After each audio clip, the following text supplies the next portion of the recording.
presentation. Thank you very much, and good day to everybody. Let me start with the data up to August for travel, measured by growth in passenger kilometres flown. In August, we saw the market recovering to a level 75% lower than last year. Recall that the low point in April was down 94%. Domestic markets look more encouraging. They're at a point roughly 50% lower, but the real problem remains in international air travel. International travel markets were still down from 88% in August. And I think what we've seen, what you can see, I think from the slope of these lines, they're levelling off. We saw a slightly slower pace of improvement from July to August than we had in the previous few months. And even the domestic markets, which have shown more strength, are showing huge variability, ranging from the Russian domestic market, which has now just fully recovered, is 3% higher than it was last year, to the Australian market, which is more or less grounded. It's down 91%. China continues to improve. It's at a point just 19% below where it was last year, whereas the big markets like the Japanese and the US markets are clearly suffering from second waves of the coronavirus in August, and are still down very significantly. What matters, of course, to airlines with very expensive assets like aircraft is their utilization, their load factors, the proportion of seats filled. As you can see, they have improved from that low point in April. But we think that both domestic load factors and international market load factors are well below what would be necessary to break even. So, the industry is restarting, but it looks as though it's still burning through cash. It's still making losses in its operations at the moment. Looking at the flight data, which is gives us a clue as to what happened in September, it's clear that although our data for August showed a further improvement in August, that improvement more or less stopped early in the month. We've seen the market reaching an inflection point, and the improvement that we saw in the summer months has more or less stopped, at least for the moment. Domestic flights have not improved in the last 6 weeks, and the one international market where we had seen some sign of revival within Europe, the travel bubble that had been established, has clearly been severely hit by the renewed rises, the second waves of coronavirus that many European countries have suffered from. And indeed, flights on those markets have actually been declining during September. And as you can see from the grey lines, there's very little growth in any other international markets at the moment. We know that quarantine, even if the market is open, is equivalent to a full travel ban, which is why we need a mechanism such as effective testing in order to open these markets up. And I think we're even seeing in domestic markets how important the control of the coronavirus is. This is the Korean domestic market, and it's clear that growth in domestic flights is more or less a mirror image of the success or otherwise in controlling the coronavirus. And this second wave in August did severe damage to the recovery that had been seen in the Korean domestic air travel market. It knocked it back, flights down 20%. There are signs that is beginning to reverse again as the number of COVID cases begins to come down. But it clearly affecting confidence as well as travel restrictions by governments. In terms of confidence, when we surveyed passengers in September, it was clear there hadn't really been very much change in sentiment towards air travel since the June survey, and roughly 50% of passengers said they would travel within the next 2 months. But clearly that takes us more or less to the end of the year, because the remaining 50% have said they wouldn't travel until 6 months or later, if at all. And there's a wider issue with consumer confidence, as you can see in this chart here, that although businesses have regained their confidence as economies have unlocked, consumers haven't. Consumer confidence remains extremely low and has recovered only a little from the low point. And that's really the key driver for the leisure travel that we expect to be the bulk of the travel recovery. So until we see stronger consumer confidence, we fear that the revival in leisure passenger travel will be relatively weak. And indeed, we think we can see this in the forward bookings data, which you can see here. The red shows the third quarter months, and the blue show the fourth quarter months. We looked at what the bookings for the fourth quarter had been 10 days before the start of that fourth quarter, and compared that to the same period in the third quarter to get some sense of where the booking cycle is as compared to where it was in the third quarter, which was July and August as well as September. As you remember, those were months of recovery. We seem to be facing a bit of a setback here. Clearly, we will get more bookings closer to the flight dates, but comparing same period to where we were at the beginning of the third quarter, clearly the situation has deteriorated. So the consequence of all of this has been that we are now less optimistic about growth in air travel during the rest of this year. When we last issued our forecast in July, we thought we would get to a point in December where global RPKs were 55% down on last year. Recall in August, they're down 75%. Given the bookings profile that we see, we think we'll only get to minus 68% by December, which if you average the 2020 numbers, so the numbers for 2020 as a whole, we think will be now down 66% for the year as a whole. So we do think that these coming winter months are going to be pretty challenging for the airline industry. Thank you. Okay, thanks very much, Brian. Now I'll hand the mic over to Alexandre to give a few comments before we open for questions. Thank you, Tony. Thank you, Brian. Brian has shown the near-term industry outlook, and this outlook has actually gotten darker. Something I would not have believed possible just a few months ago.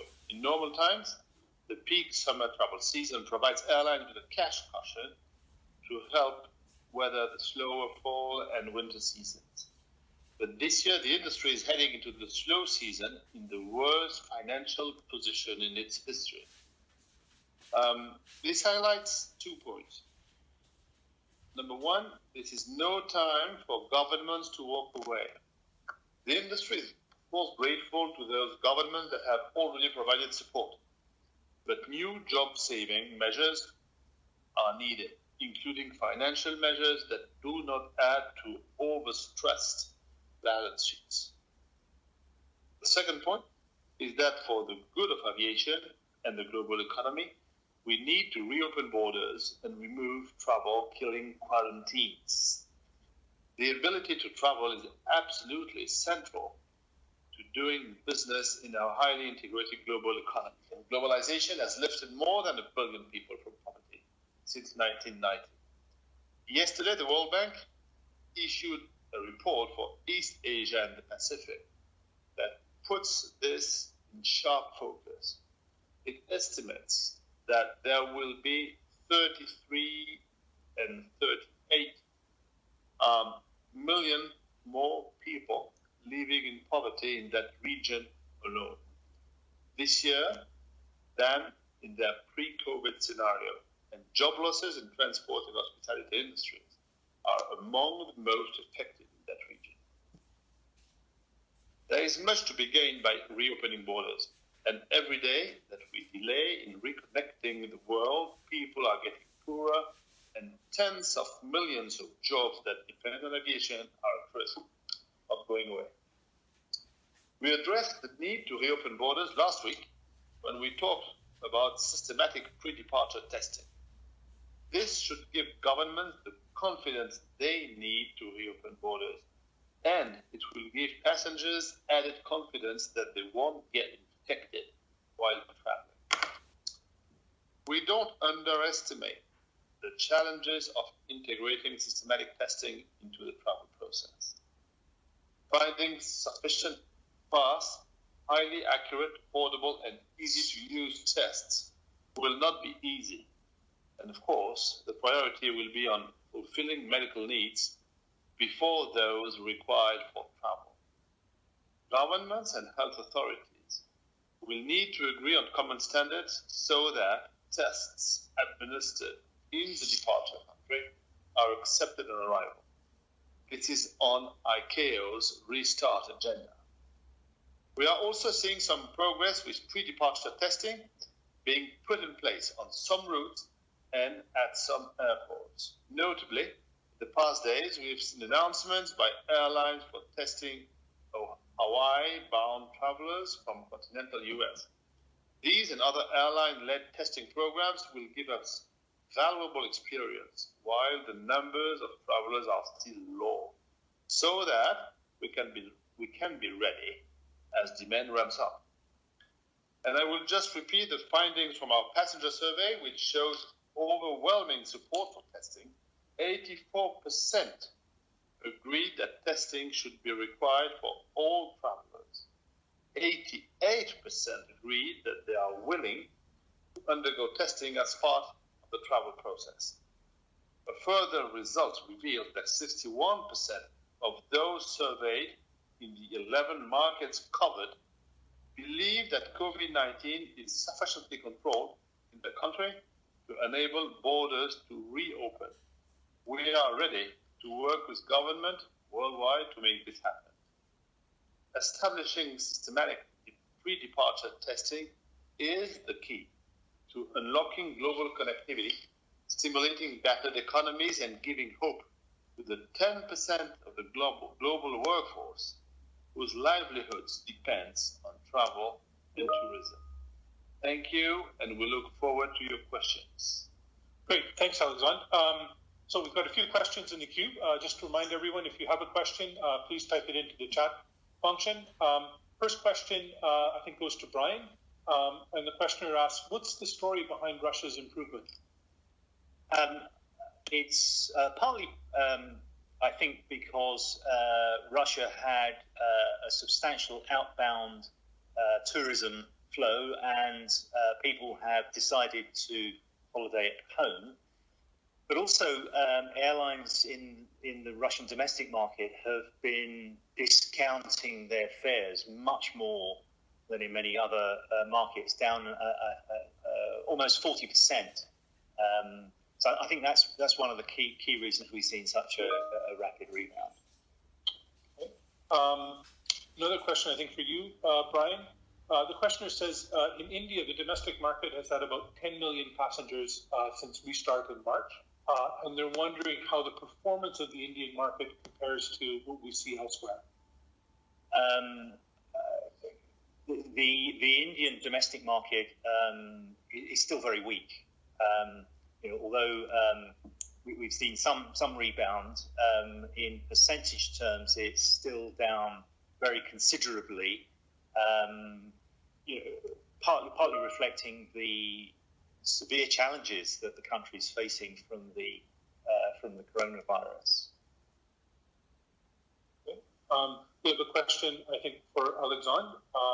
And the questioner says, with the stalling recovery, will Europe's airlines need a second round of government assistance in order to get them through the winter months? It's a very good question, and we are asking government to keep their eyes open on our financial situation, not to say financial distress. And the longer the crisis lasts, the more support we need. And probably if the crisis remains at this intensity, with the figures comparable to those that Brian showed this morning, it's highly likely that European companies, but probably many airlines in the world, will need additional support from government. Yeah, I mean, and it's not just to support the airlines, but to support the connections between cities in Europe that's so important for both for trade as well as tourism and cohesion as well. Of the public service obligation routes, so the services connecting peripheral remote regions in Europe, 14 of those services have not been able to be re-established. Okay. Thank you, Brian. We have another question focusing on cargo. Earlier today, we also released the cargo figures for August. And the questioner says, if the capacity crunch will continue in the peak season in air cargo, which is coming up, how big could the revenue loss be for airlines compared to last year? Yes, I think the issue for cargo at the moment is a shortage of capacity. Because typically half of cargo would be carried in the bellies of passenger aircraft, mostly wide-bodied passenger aircraft, which are typically used for long-haul services, and most of those markets are still not open. Freighters are being used as intensively as possible. I think they're being flown more than 11 hours a day, which is a record. And airlines have been trying to use passenger aircraft to carry cargo. I think more than 2,000 passenger aircraft have been used recently to carry cargo. So airlines are doing the best they can to serve the needs. And these are quite important services, not just moving medical equipment around and in the near future, hopefully a vaccine, but also sustaining global supply chains. Air transport plays a critical role in economic recovery, getting components and vital supplies to companies to support economic growth. Okay. Thanks, Brian. We have a question about the longer range forecast. So we've downgraded our assessment for the year end from 66 to 63%. But does that impact further out to, for example, the recovery we were anticipating by 2024? Is that being pushed further ahead? Well, hopefully not. I mean, we are in the process of reassessing those views, and we'll publish those in a few weeks' time. But those forecasts, which were for a recovery of 2019 levels by 2024, were conditional on getting a vaccine. Sometime in the second half of next year, and I think at the moment that seems to still be on track. So the later year forecasts at the moment we've certainly not changed. Our concern is more the next 12 months, and clearly we're hoping that an effective and cheaper testing regime might improve the situation, which, as we've described, looks rather gloomy at the moment. We have a question in a similar vein. Given the weaker performance expected in Q4, how will that impact industry losses this year? Previously, we projected that at about 84 billion. Yes, sure, that's right. You'll no doubt have seen a lot of announcements from airlines earlier about when they would hope to become cash positive, if not making a profit. But they were contingent mostly on much higher levels of service. We are now seeing airlines having to readjust that view and operate far less of their capacity. But there are still fixed costs that need to be covered. So this does mean that airlines will still be burning through those cash balances and making losses, probably through this year. We have a question just asking for a precision on the 66% figure. Is that passengers, RPKs, enplanements? So that's global RPK growth for 2020 as a whole over 2019. Another question on Russia. Do we know any more detail on sort of where Russians were traveling? No. We can investigate that and get back to you offline, but no, I don't have that detail today.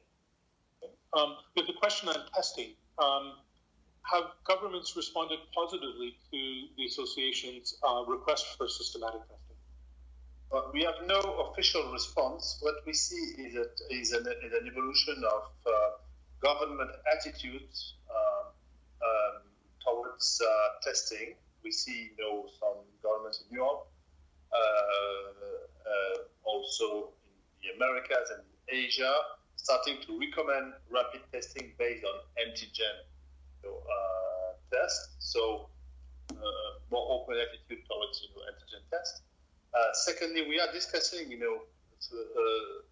first bilaterally with some governments, and we see this change in their attitude, but also multilaterally within the framework of ICAO, and that is where we think and we are pushing to have a set of recommendations issued by ICAO, approved by states that are members of ICAO, that would be and will be implemented by each nation, each state after the recommendation has been approved. Then we target for this set of recommendations the end of October. So that's the time scale we are aiming at. We have another question on testing, where the questioner asks, do we still believe that the testing industry is ready to provide these tests to the industry from October? And how urgently or how quickly can you see the system being up and running? Yes, we believe that the testing industry will be ready, and the month of October has been announced as the first period in which they are ready to produce millions of tests per day, which is not enough for the need of for the whole planet or all sectors, but we are approaching figures that are compatible with the need of aviation and of several other sectors. And what we intend to do is to have a ramp-up process in which we will deploy the systematic testing all over the world, and this deployment will be aligned, of course, with the production rate and capacity that the industry is able to manage to implement that effectively. Previously, IATA has spoken about its state leader program. Are you pursuing the testing program with these 21 states? Yes, the answer is yes. We are discussing with each of these states bilaterally, as I told you before, to convince them to implement or test the testing whole, we are of course very open to any methods or any process that would contribute to reopen borders and to get rid of quarantine. Are you concerned that without a global standard or an overall coordination, that you could end up with disparate systems in different parts of the world? Of course, we are concerned. And one of the key priorities we have assigned to our discussions, either bilaterally or multilaterally, particularly multilaterally within ICAO, is to have a common set of recommendations and a common standards applicable everywhere homogeneously, to avoid having a complete disconnected, dismantled, disorganized system that would be applicable differently from one country to another. We have a question that's putting this in crisis in the historical context of the Spanish flu. And the questioner says that was a 2-year period where you had a second wave, and in between you had various peaks and troughs. Has IATA factored that into our outlook for the next couple of years? Are we expecting a smoother ride now that we've maybe achieved the first peak? Frankly, speak under the control of Brian, but it's difficult to have a scientific reference to the previous pandemic of the Spanish flu. More scientific evidence and reliable. I'm not sure we have factored anything of that sort. No, I mean, obviously the experience that we've had seeing this second wave of the virus is disappointing, and it's certainly a factor that we're now incorporating into our views for the rest of this year. As I say, the longer term forecast is conditional on a vaccine. Great. We have a question on U.S. capacity. Do we expect U.S. airlines to shrink further their capacity and employee counts in 2021? Well, it will be based on the evolution of traffic. The quicker the recovery is there, we see a recovery in the traffic.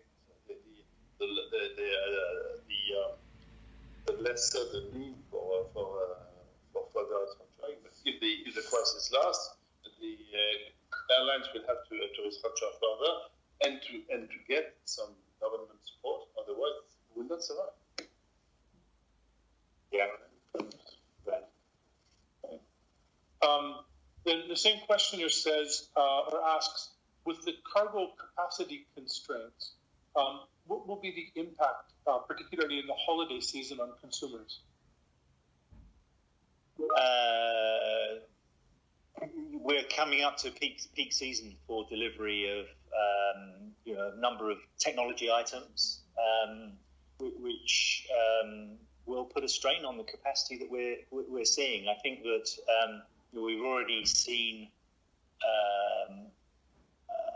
ocean transport stronger than you would expect at this time of the cycle. So I think there's some diversion going on. So I would imagine the extent to which airlines are not able to get additional capacity, we would see slower deliveries through other transport means. So we have a very big question, actually. So the questioner says, in many parts of the world, some modes of transport are subsidized. That's not the case for air transport, or hasn't been up until now, but we're seeing lots of government money coming into the industry. Can we expect a change in the market where ownership passes from private shareholders to government, and we're subsidized the operational transport? Do we expect structural changes in the way that airlines are organized? First of all, it is clear that in the coming years, the weight of state shareholding will increase. Because a lot of companies have now the state as one of their main shareholders, or sometimes they're unique shareholders, which was not the case. And it will last probably some years until the point in which the states will resell their shares, that could happen. Difficult to predict what would be the time frame. Secondly, in terms of subsidies, we could say that it should be temporary, and lasting until the end of the bad consequences of the pandemic, or until the traffic recovers. If the traffic recovers, there is no need for subsidies, and it should normally disappear. Yes, I mean, what we've seen at the moment is governments effectively keeping airlines on life support rather than subsidising air travel.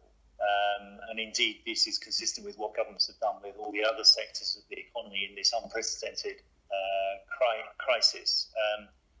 As we're restarting the industry, I think we're seeing more government involvement in airlines, although most of them are run, very much on a commercial basis. The challenge for airlines is that at the moment they're having to cut fares to stimulate demand, but they're actually facing higher costs because of all the necessary health control measures and the lower utilization of very expensive fixed assets. We have a question now going back to the 21 state initiative.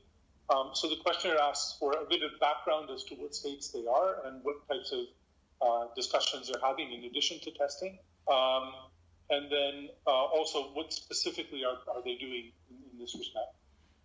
We have selected 21 states on their influence, technical capabilities, economic weight,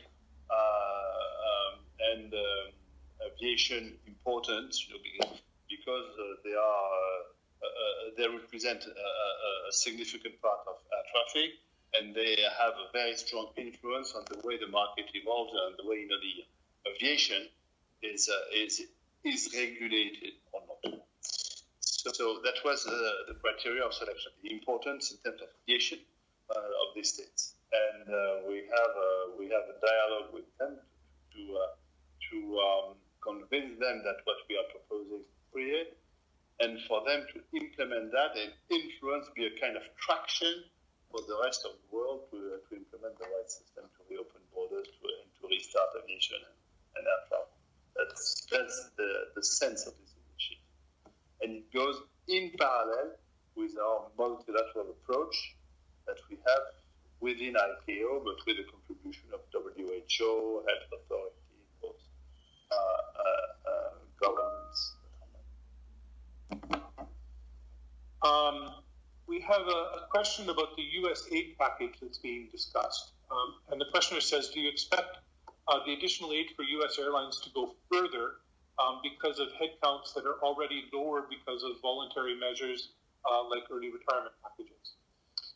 We see that our American colleagues would welcome an additional support, considering the positive attitude that the American authorities have adopted 6 months ago. We are pretty optimistic that they will extend their support to this sector to avoid additional restructuring and a reduction in connectivity, either within the US or between the US and the rest of the world. I think the request for the support, from what was and perhaps still is the financially strongest part of the airline industry worldwide, I think is a measure of the financial pressure that airlines are under, even though they have restarted their operations. They are still burning through cash. Great. We have a couple more questions in the queue, so I'd encourage, if people have questions, to put them in. So the first of those questions talks about Argentina. It says it's the largest Latin American network or market that hasn't already restarted scheduled domestic or international flights, and there's no date in the future for that either. So questioner is basically saying, what's IATA doing about that? Pushing hard and lobbying hard, the Argentinian government, to set up a plan to reopen its border and to restart its traffic, as we did with everywhere in the world, and particularly in Latin America, in which countries were closed, and successfully with other Latin American countries such as Colombia, for instance. And then this is the last question I have in the queue. So again, if people want to ask questions, please get them in. Otherwise, we'll close it off after this next question. The questioner asks about a topic completely different, which is the 737 MAX. And basically saying any plans for IATA to do a MAX summit, as we've done previously, as it appears that the MAX might be coming back into the market in the potential foreseeable future? And secondly, are there any concerns we have about that? No, there is not. Apparently, it is planned that the re-entry into service of this aircraft will be approved progressively first by the American authority, then followed by other main regulators all over the world. So I think there is no need for a particular summit on that. If the conditions are clear, if the process is following the right path, there is no need for us to have any further or additional intervention. Okay. Great. Well, that's all that we have in terms of questions in the queue. So thank you very much, everybody, for joining us. A couple of admin announcements. Tomorrow, we will be having a press conference with the ATAG Summit, so talking about environment issues. That's at 3:10. Everyone should have received an invite to that. If not, please let us know, and we'll make sure you're invited. And also next week, we will be planning to do a similar briefing as this one on Tuesday. And then we have one last question that's just come in, and maybe this one's for you, Brian. It says, is there a breakdown on how service is behaving or demand is behaving amongst the various classes of service? Are we seeing different trends in business or economy or premium economy? Yeah, no, that's a very interesting question. Business confidence has risen, but business travel hasn't, and we know that from talking to corporate travel buyers. However, business class seats are ticket sales are increasing at the same pace as economy, but it seems that these are leisure passengers or people visiting friends and relatives sitting at the front of the aircraft. Partly, I think, because the average business seat now, the cost of the fare has fallen so much that it is equivalent to what the average economy seat cost before the crisis. Great, and that is indeed the last question we have in the queue. So thank you very much, everybody.